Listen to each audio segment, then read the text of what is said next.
Good afternoon, good evening. Thank you for joining us for another episode of Adoption Dialogue, the show about all the joys, challenges, complexities of adoption. My name is Judith Alexis Craig, and I am one of your co-hosts. I'm an adopted person, an adoptive biological parent, social worker, therapist, long list of other things.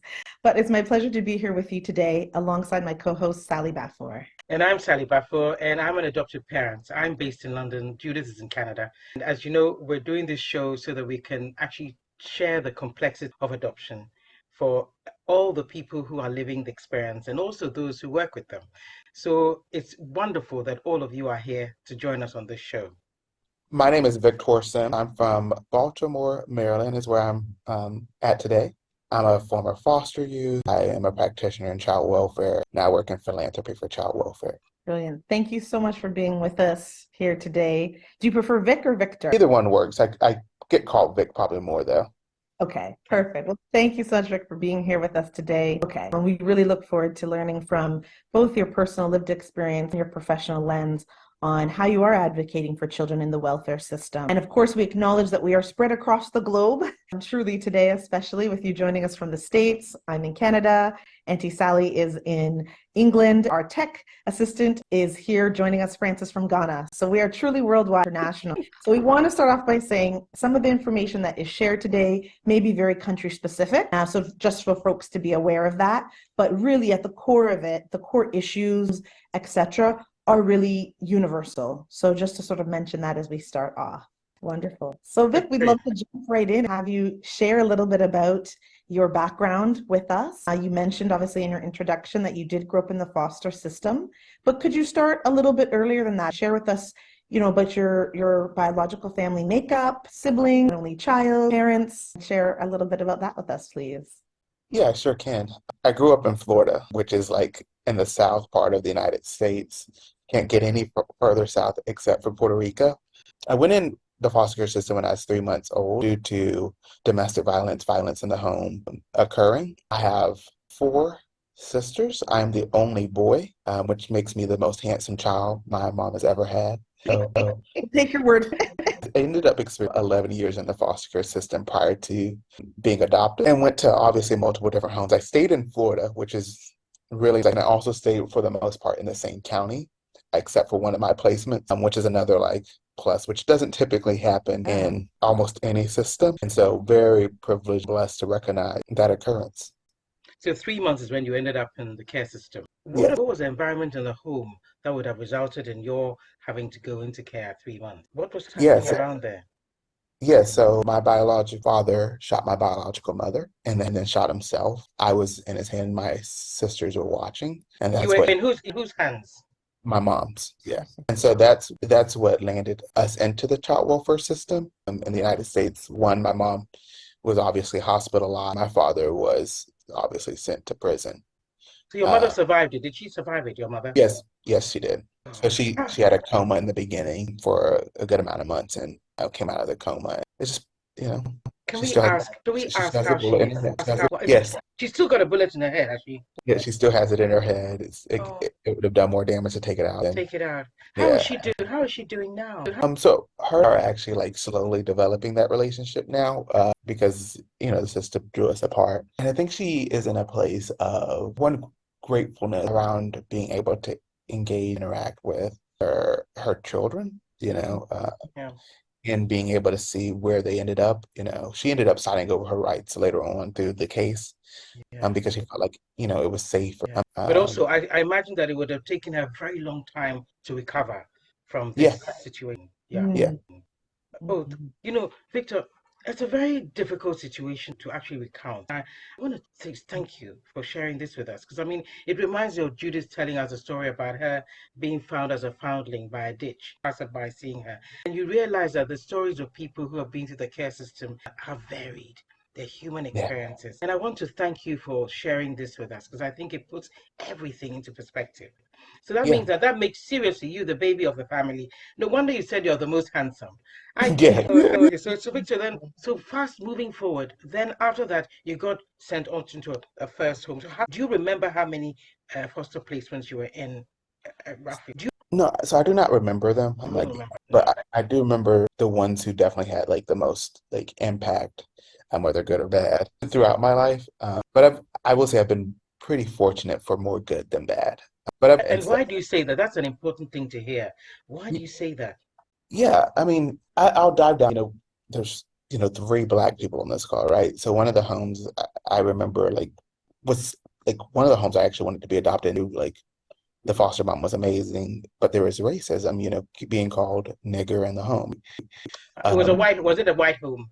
yeah, you Oh, know, so like interplacement have definitely been a concern, your directly, in your experience. di yeah, based off my own experience, right? So Okay. like I was pretty clear after that like I definitely wanted to be adopted in a family with the same race as me, right? One, because the knowledge of culture, what happens with it, right?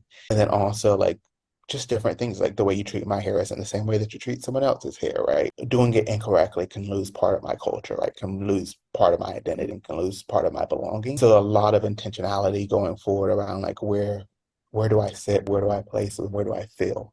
That makes so much sense. As a transracial adoptee myself, having grown up in a home that was predominantly white parents, three siblings who are white, one other sibling who's black who's adopted, I can completely resonate with what you're saying. That need, that desire, it's not just an afterthought, nor should it ever be. It has to be done and our identity taken into account because that is what we will walk this world as we continue to develop. That's the path we'll be walking. So I completely can appreciate how important it was. And I'm so glad that your voice then was heard in that journey. Were your sisters, because your sisters are obviously older than you, were they with you in foster care? Were they adopted with you? How did that sort of come to be for you? Because obviously being older, hopefully their voices were also listened to. Because Yeah, so I ended up getting adopted with one of my biological sisters. I think I can definitely start with that. Getting adopted with one of my biological sisters. I know all of my biological sisters mainly because of the grace of my mom. And for the most part, unless I say like my biological mom, I'm referring to the mom who adopted me. Did you say it's by the grace of your adopted mother? Did you? She's the one who Yeah, made sure you kept in touch with your siblings. yes. Oh, that's a really My adopted mom saw the importance of family even before I could understand it. And obviously, because of my age, there's different things, and saw the need for us to connect with each other, right? So searching out for biological family, not just for just me, but for all of my other siblings who aren't in the same family group at birth, is very intentional of, connecting with our bio parents, connecting with our bio aunt, uncle, sibling, and like seeing it as not like fostering as not an isolated event, that you have to choose a family, but that you can grow a family. I will say, like, when I was younger, I didn't really understand it. And so I took a lot of it like, no, I'm done. Like, they weren't meant to be my family. It is what it is. And then as I've gotten older, sitting back saying, like, well, who am I? And where do I come from? Who do I belong to? Right? Being able to ask those questions. I think, even before, in the States, we call it trauma-informed care. Even before, like, trauma-informed care was a big thing, like seeing someone live it, not because research said it, but because the heart said it, right? I think mm, I think naturally we care about people. We care about the traumas that someone incurs. Like people don't have to be taught that, right? But we use it as a curriculum base, and it's just real common sense, like caring for another human being. and that's what got you through. So you quickly bonded with your siblings. So they were different in different places. You'd obviously lost touch with them. So she made the efforts to bring them all back into your life again. So Correct. we really take our hat off to her. So at what age did you get adopted then? I ended up getting adopted at 11. Okay, right. I know 11 is still very young, but were you ever drawn into drugs, alcohol, or any of those things No, I wasn't. you think kept you away from that? Yeah, I mean, because I mean, research will say like it doesn't matter what age you're adopted at, like those same things will occur because of the experience and the trauma itself lends mhm, itself to it. I don't know if y'all have done like strength quests. So like there's these tests you can take to like find out what your strengths are.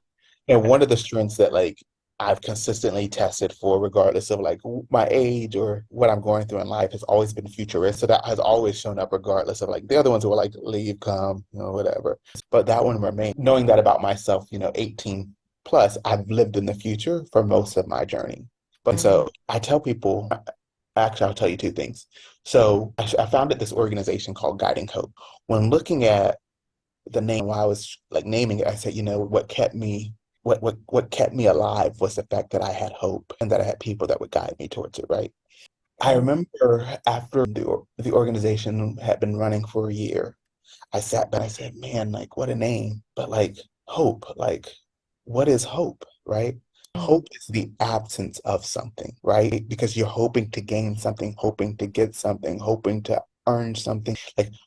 Like hope is a future term. It's not a Okay. present term, Yeah. right? It's a Mm. present feeling, but what you're aspiring for is in the future. So when I was younger, I always said like, man, like whatever I can do, I just don't want to like repeat any of the same things. Right? And this is like not a 15-year-old Victor, but this is like a 7 and 8-year-old, a 9-year-old Vic, right? Having to make those kind of decisions and learning that at a young age. You mean you had that level of consciousness Yeah, at that age of yeah, Mhm. 7 yeah, because of the experiences that you'd been through? Because yeah, right? And so like extraordinary. when so many different things have gone wrong, all you can do is hope for the future, right? So I started planning the future really, really young. So like I've always told people like I didn't know what I was going to do when I was going to get older, but I knew the person I wanted to be, right? I knew what characteristics I wanted to have. I knew how I hope to show up and how I hope to plan around people. And so I think knowing that has helped me to avoid course correct a lot of things because of an experience that happened at birth, basically, right? And say, Absolutely. you know what, that's not going to be me. That's not going to be me. And it's not going to be me. So in this particular instance, it speaks of fact that it's so important to know what happened to you, how you ended up there. Am I right or Mm. wrong? Yeah.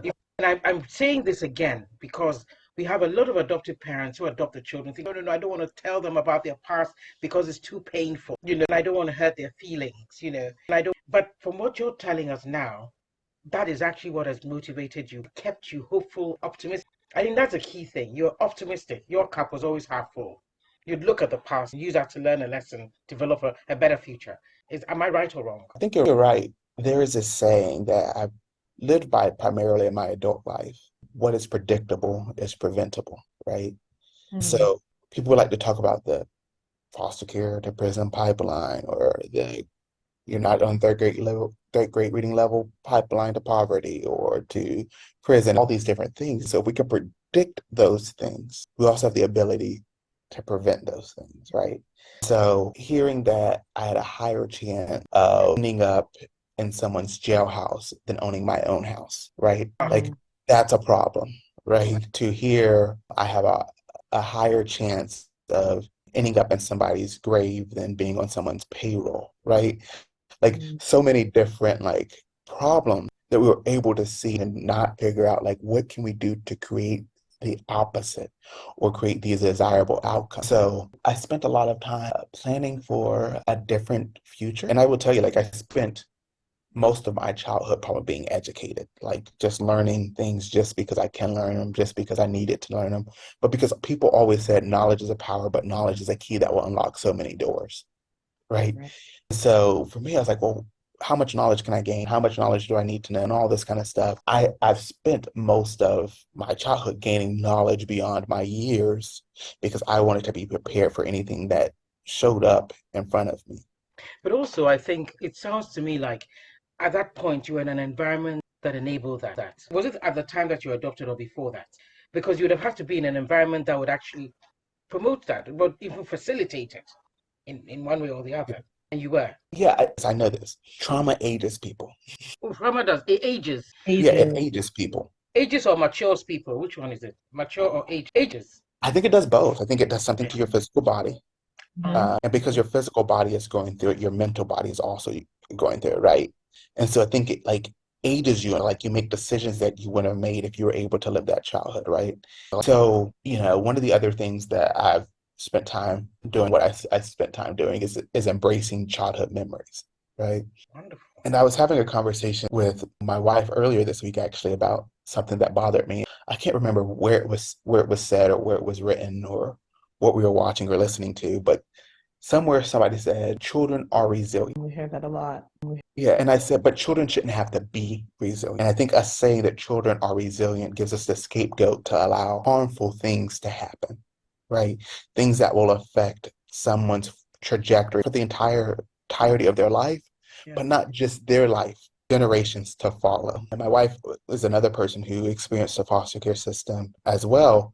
We both have committed to the buck and this just generational trauma stopping with us, That's it. right? Setting up the circumstance, the outcomes to say like this will not happen for us, right? So it's like this dedication to, you know, being deliberate around decisions, right? Making sure that we're 4 steps ahead. Okay, this is where we plan on being in 2025. This is where we plan on being in 2027. This is where we plan on being in 2030. Although we have these dates on a timeline, the timeline isn't the thing that we hold ourselves to, but it's the roadmap, right? This is the road we plan on traveling more than when we get there. Because sometimes, you know, traffic will somehow get in the way when you're on Yeah. this road, right? And so now what you thought was going to take an hour to get somewhere takes an hour and a half because somebody got into an accident or something happened. You have to pull over because your tire got flat, or you may have to make a stop to get some gas, re-energize your spirit on this journey, right? I think that is how I've navigated, but like I also recognize the power of who I'm navigating it with, right? So You got the right person who thinks the same way yeah. that you do. You now, did you say how old did you say you were? Did you say you were 90 years old, or what is your age again? 90 or Oh no, 90? I'm Or you 27. 27? No, 27 going on 90. Is it the wisdom? It's 20. Yes, yes, Wow, yeah. and that's what I mean. Powerful. I Thank mean, you. and also powerful because of your age of 27. Powerful that you found your soulmate who thinks like you. Powerful because you are committed to that journey together. It is so important that you've made that decision together and are working at it together. So you're edging each other on. So when one gets weak, the other one pulls the other one up. Right. Just love it. That is so powerful. As I was listening to you, I was picturing that because I love being a planner. I think, wanting to plan for the future is such a beautiful thing. Having that roadmap, it sounds very exciting.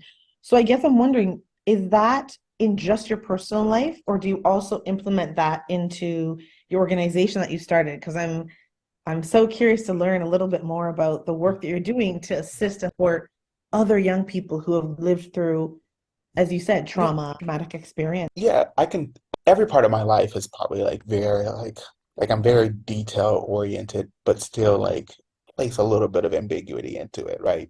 And I've been intentional about like, okay, this is where I see myself in my job. This is where I see myself in career. This is how much I plan to make by this age. This is how much I plan to make by this age. This is when I hope to retire and maybe start another job. Can't say that too loud. My wife would not like hearing that. But yeah, being okay, being real honest about what where I want to be, but also understanding. And when you understand where you want to be, you understand what you begin to plan on what you need to get there, right? So in order for me to say I want this salary by the time I'm 35, what are the steps that I need to make to get to that salary by 35? For me to say I want a house at this age or at this time period, what are the necessary things? I can't just get a house if I don't save money, right? And so how much do I need to save? And what kind of house do I want? Where do I want it to be at? Like all of these different things. I can't do those things if I'm not like able to call out what I want and begin to plan towards it. So that's how I think. But even like personal growth, right? Like I sat and I'm like, okay, like by the time my daughter's 3, I want her to be able to have experienced my biological mother in Mm, these kind of ways. I want her to be able to cultivate these experiences in this kind of way. Not just because I didn't have it, but because like it's the generation behind me that matters too, right? And I think that's an extent of who I am. Like, right, when one of my colleagues asked a question about a month and a half ago, he said, what shows up when you show up and what stays when you leave? mm. What And it shows, like, repeat that for us.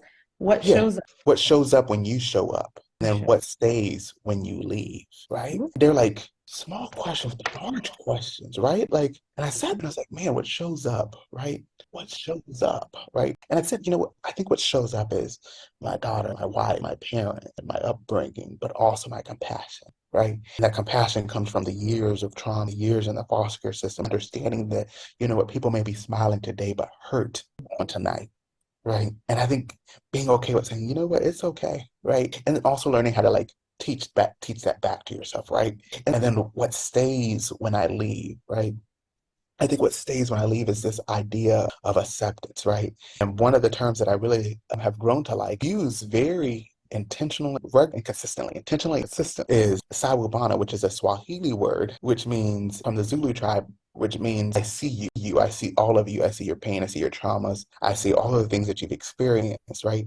It's similar to our like hello in America, hi in America, but I can tell somebody hi, not experience them. I can say hello, not experience them, right? So, this leads into like the organization now, right? Like, so the organization, what I recognize is like I thrived when people saw me. I don't think people have like truly seen all of me because I haven't seen all of me. But I've been able to like where I've been able to show more and more of me, like I thrive, right? But I'm able to say like, what, like I'm really hurt right now, or like this is what I'm feeling right now, or like I'm crying because this has happened, right? Ask me this before, Sally, like the reasons why I like went to so many different houses. One of those things is just because I was very emotional. Like I wasn't a tyrant child. I didn't like do much. I just cried. I had emotion. And the message that was But it's understandable. And I need to say this. People don't realize that whatever anybody goes through leaves an indelible in them subconscious. And as they go through their lives, they react to it. And I remember we had a lady we interviewed. She said while she was an adopted child, she's always very angry. She'd just have outbursts of anger. And she just didn't know why, or she, like you said, she started crying. She really did not know why. We know now that that's what happens. The memories that come subliminal that you react to because you're not conscious of it, so it confuses her as well. But obviously, you were focused enough to be able to explore that within yourself. Well, it's Wow. deep grief, right? I think that's the thing that with adoption, as we talk about adoption, this whole process, and that's why it's complex. But one of the core issues is loss, grief. Most of the time, I would offer children, regardless of how young they were when the trauma happened, when the adoption or foster care system happened to them, they are not given permission to grieve. When you're a child, you're often waiting for permission from the adults in your life, right? And unfortunately, it sounds like you were emotional, you were ready to release, you needed to release that grief, but it wasn't necessarily received as such. And I think that's what you're saying is so key. When we give children a safe space, and as you're saying, a trauma-informed safe space to grieve, it's amazing the healing that can actually come about, happen. And Victor, I've got to tell you this. Thank you, Judith, for explaining that. Victor, it's very important what you're telling us right now, because a piece of education that every single adoptive parent needs to understand. And I will own up to it. When my kids behave in that kind of manner, I used to get very irritated. What is wrong with you? What do you want? Tell me what you want. And if you don't know what it is, why are you crying? And I used to get very irritated.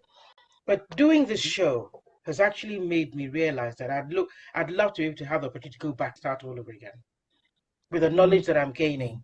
And I know that a lot of adoptive parents need to have this knowledge. So when we have our children go into those dark places, give them the space to do so, and not interfere with them, as we often do, try to break it, because we are thinking, oh, no, you shouldn't do that. I know where the gratitude thing is coming to do this now, but we won't go there. We'll go there yet. Please go on, Judith. I think there's this unspoken language that like children will be grateful when they arrive, right? And that the grateful will trump where they've been. Yeah. Right. Come on now. It sounds like we need him in our debate. Listen. We're going to have a debate. Victor, we're going to have a debate on gratitude. We may have three or something, where you've been or what you've been through.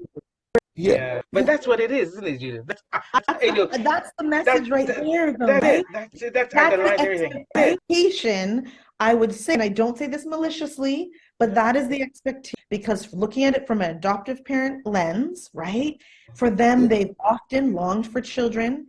They've had either infertility issues, or this is how they choose to grow their family, etc. Whatever the reason is, for them, this is joy and happiness. This is where adoption, it's not all, equal. There can be joy and happiness, but there has to be recognition of that loss and that grief. How do I, as a child, come to you and say, yay, I'm so thankful, I'm so happy. To be a part of your family means I've lost. To be, we can't look at that with rose-colored glasses and pretend, like you said, that didn't exist. We have to be honest about that. Allow the child to process that deep loss through grief. And I think the point about it, to cut you, is that even if you are trying not to be honest about it, your emotions will remind you constantly, because your emotions are that place. Even your psyche will remind you constantly. Victor, that was a powerful statement that you said. Continue, because I want to hear how that experience that you just described dovetailed into the development of your business, your whole of bringing, looking for family find, that sort of thing? Because I know you Yeah. talked about the what you started doing initially. Tell us about it. Yeah. So when I was building Guiding Hope, I did a couple of things. I brought on a person who was currently experiencing the system, used myself, and then a board of a whole bunch of other people who've experienced the system doing great work as practitioners now from the system, and said, what can we design? And then also remembering it. I'm gonna like one of the stories I think about just to show like how detailed we were. One of the board members, I was shopping to get what are they called? The door handle, a door handle for the door. We both were like this door handle just it's creating some erosion. I don't know if this is the door handle that makes sense. And we're sitting there for like what seemed like forever, going back and forth about a door handle. No real significance of either, like no outward understanding of why the door handle was such a big deal to For, choosing for, what both, we were. for both of you. It was a big deal Yeah, for both of you. yeah, a huge deal. It was like the largest. We spent more time talking about the door handle than we did probably anything else in that Mhm. whole process. As we like talked about it later on, I mean, this has been 3.5 years now. One of the things we realized is like the door handle can be the first welcome, right? It could be the first thing someone touches, but it's also the last thing that Mm. someone can touch, right? So when you're entering the home of a foster parent, right? It can be the first thing you touch. If you're a child, it's the thing that's right at your eye level most times, right? And then when you're leaving that home, you remember that same door handle, right? Wow. Powerful. That Ooh. is And so profound. yeah, That's giving me goosebumps actually, because just that visualization. Honestly. Yeah. yeah. And in the moment, we didn't realize that. In the moment, we were just like, oh, no, no, no, this is not the door handle. And it was like the craziest thing. We were in the Home Depot aisle for about an hour and a half, going back and forth about door handles, right? And it didn't really like, right? I mean, we got home and we're like, why are we getting like we spent all that time in Home Depot. All we got was a door handle. We were supposed to get all these other things. Like, what happened? Like, even that day, we didn't recognize it. Even like as time passed on, even I mean, probably just 3 or 4 months ago, we realized why it was Mm. so important because we both of us tell this story very regularly about like the attention to detail that we have. But then as we were talking about it, I was like, well, what when you see a door handle, what do you think about, Sam? Right? And Sam's like, I think about, new beginning, opening door, and all this welcoming. The first thing you do with the door, right? Then I talked about me. It was the last thing I typically saw. And so for both of us, he's thinking, well, what do you want people to see when they come in? Well, when I'm thinking like, well, what do I want to see when I'm leaving? Like, and that's not the way I want to see when I'm leaving. And that's what created this experience, right? And that same experience was taken, I mean, not as long, was about like what color we painted the walls in the house, right? When we first got the house, the walls are very like the color behind me right now, which is a like creamish color. And then we painted it to a blue color because we're like, we want people to feel calm, not just regulated when they walk into a house, you know? There was this red fireplace. We painted it white because, like, once again, a very vibrant color that creates a lot of emotion, right? So, like, all these different things that we ended up adjusting because we're like, what do we want this space to say about Mm. what we want to do, right? None of us were really like color theorists or designers or any of that stuff, but we knew the feeling that came with us when we went into those spaces, right? So, like, there were things that we just easily agreed on. Like, well, like it needs to be like a blue or a gray. It can't be this light color beige. Like this is too much. It can't be white because so many people are so used to white walls. Let's not paint words on the walls because that's like most homes don't actually have all these random words plastered on the walls. Like all these different things that all came back to like those kind of things. And I think that's what drove most of our narrative. It's what drove our decision making. We never lost sight of that to the point where now we don't actually call ourselves a child welfare organization. Back in Thanksgiving, it would have been of 2021, I sent out an email that said we will no longer operate as a child welfare organization. I sent this to all of our partners, both in Texas and Florida. Said we will no longer operate like this. We will no longer be a child welfare organization. Guiding Hope is entering a space in which we will become a restorative justice organization. Because I don't think what we were doing was work of child welfare. And I think most of the people who've come to this work, come to a really to like restore justice, whether it's, like I want to restore justice for the trauma that you endured. I want to restore justice of you going back home to your parents in a more stronger, a better, stronger way. I want to restore justice from systemic racism and oppression that has happened because of the color of your skin. I want to restore justice because you know what? The system has taken too much from people at the bottom, not enough from the people at the top, right? Like, I want to restore justice in these kind of ways, right? And that's what we wanted to do. We wanted to restore justice to children who lost their childhood because of a system of separation, right? And that's the work that we acclaim to do, right? That drove us to paying attention to even when we started our child placing agency in Florida, which is what licensed our foster homes, foster parents. And we went to the one. I said, you know what, we're going to do this differently. People keep saying people don't want to foster, right? And so I said, you know what we're going to do is we're going to knock doors and we're going to have conversation with community people about why they need to get into this fostering, right? Because if I knocked on your door, Judith, I said, hey, there's a child right now in the office that needs a home. Are you willing to open up your door for it? You mean More likely, you literally walk up to yeah, people's home and then ask them what again? What do you ask them? And yeah.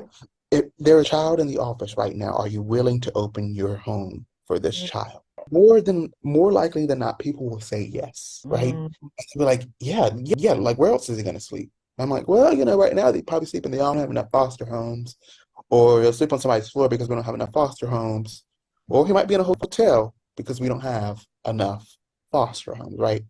And then we go through this whole conversation about what it means to become a foster parent, all this kind of stuff, right there at the doorstep. right at the doorstep. You go through that. Wow. Okay. Yeah, and then hopefully we get inside because it's usually hot outside in Florida. Usually somebody, They invite oh, you mean they invite you in. They invite you in. hopefully we get invited The in, right? conversation Hopefully, softens them enough to do so. yeah. And so we get inside the house and we're having this conversation. And I'm like, well, unfortunately, you're not able to foster today because you'd have to go through this. But right now, the same call is what you should be feeling, right? Like to know that in the United States, almost 500,000 children are in our foster care system, right? Like that's not a small number. I come from in Florida, 29,000 children were in that state's foster care system. I spent time fostering, and the idea came because I sat and looked at American politics. And I said, man, these people like can predict anything they know. Like, and I ran for office in 26. Like, I knew what kind of conversations I could have at the door, like all this kind of stuff. And we also know the age range where people began to be interested in fostering. So it wasn't knocking every door. I was targeting the door and like, okay, we know that people between the ages of 30, 37 will be interested in fostering. Really 28, but 30 is when they like usually plumb, like they look into all that kind of stuff. And so I was like, okay, I'm gonna target this age range. Do it. Didn't care about what race they were.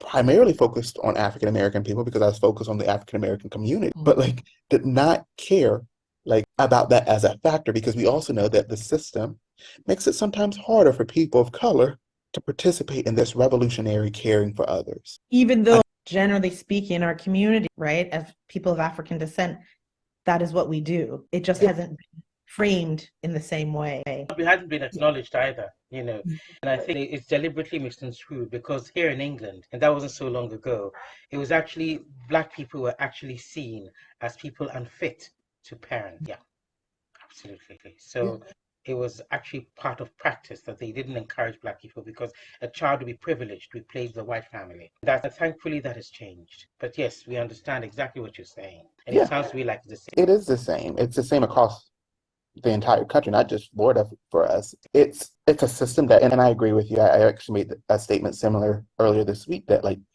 because of slavery in the United States, were ripped from their parents and parents ripped from their children to sell to be the next person's greatest slave. There's this idea that because for generations we couldn't parent our own children, that this generation and then the following generation can't parent our children. At all. Right?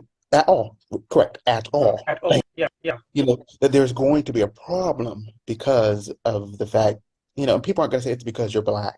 But, because they're not practiced. They're not practiced in parenting. Yeah. But they're looking for the same conditions that are rooted within our culture, right?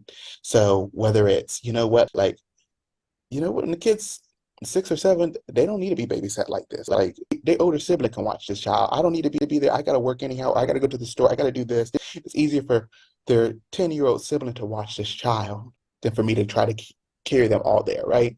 Culturally, like we were able to do that. I mean, we see in many different countries where people are able to do that. It's who we are, right?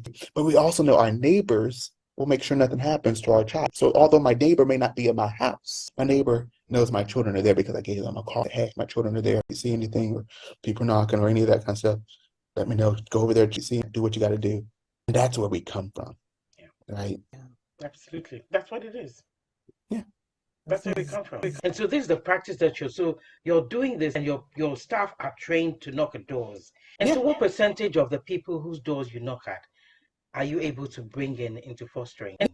So we were bringing in 28, which was more than we would do if we were doing an event downtown, Yeah. just sitting at a Saturday morning market or any of that stuff. We'd be lucky if we got one of them at a Saturday morning market. We'd be in. So are you saying, Victor, that where you would get one person in that Saturday market, you'd get 28 when you're out there knocking at doors? Yeah, 28 for every 100. That's fantastic. And I think it's the people at our basic construct are caring people, Yeah. right? And I think, and when you're at a Saturday morning market where you're trying to buy your fruits, vegetables, or the turkey leg, right? Like, and you're just out with your family, you're not thinking about the child who's in the office or the child who needs your help temporarily, right? You're not in that mindset, right? You're here to just relax. I don't have time for this big, I won't say I don't have time for the big issue, but I didn't come here for big issue problems. I don't, right? I came here just to relax and enjoy family. So great, thank you for telling me about that. I put my name on the list, but that's about it, right? Out When of it's their a mind. personal connection, right? It's a personal connection of like, hey, like this is an urgent need right now. This is a need in your community right now. This isn't hypothetical. This is a need. Yeah. And then to sit there and people say like, oh my gosh, you're right. I can do more. Right? That's amazing. That's amazing, Victor. This is incredible. Victor, this is powerful. What you're sharing, the nuanced way that you're sharing it. I guess to round up, can we just ask, what is your outcome like? You know, it's not so much about numbers, statistics. What is the impact like for these children, that the difference that happens in their lives? Can you share just briefly with us about what that impact is like? Yeah, I think you're right. Right. Like I've always cared more about the stories than I cared about the numbers. I believe after young people have interacted with Guiding Hope or any of my team members or staff, because I will recognize the organization, but the people who do the work are really who do the work. The organization hosts the work. So I think about each one of them being very intentional about showing that like they are loved and that they are cared for. That like I say this a lot to people, even now in a professional setting, which, you know, I'm happy HR never gets upset or nobody's ever reported me at least. But I always tell people, you are seen, you are valued, you are loved, right? And those are the same messages I sent to our children, right? You are seen because you can see somebody still not value them, right? And you can value somebody and still not love them, right? So for me, like in order for us to do it, we needed to hit all three of them. Right. And so I said, you are seen, you are valued, you are loved. That was the whole thought process that went into the work that we did was, you know, we see you. And, you know, you are a child who at birth was born or identified by the doctor as a boy and you identify as a woman, right? Like I see that and I value that part of you. And you know what? I also love that part of you, right? Being able to embrace all of that is what like I think we've been able to do with them. But not just that, we were able to create a ripple to where they do it to other people, right? And so like it's not just about what we do, it's what we teach them to do.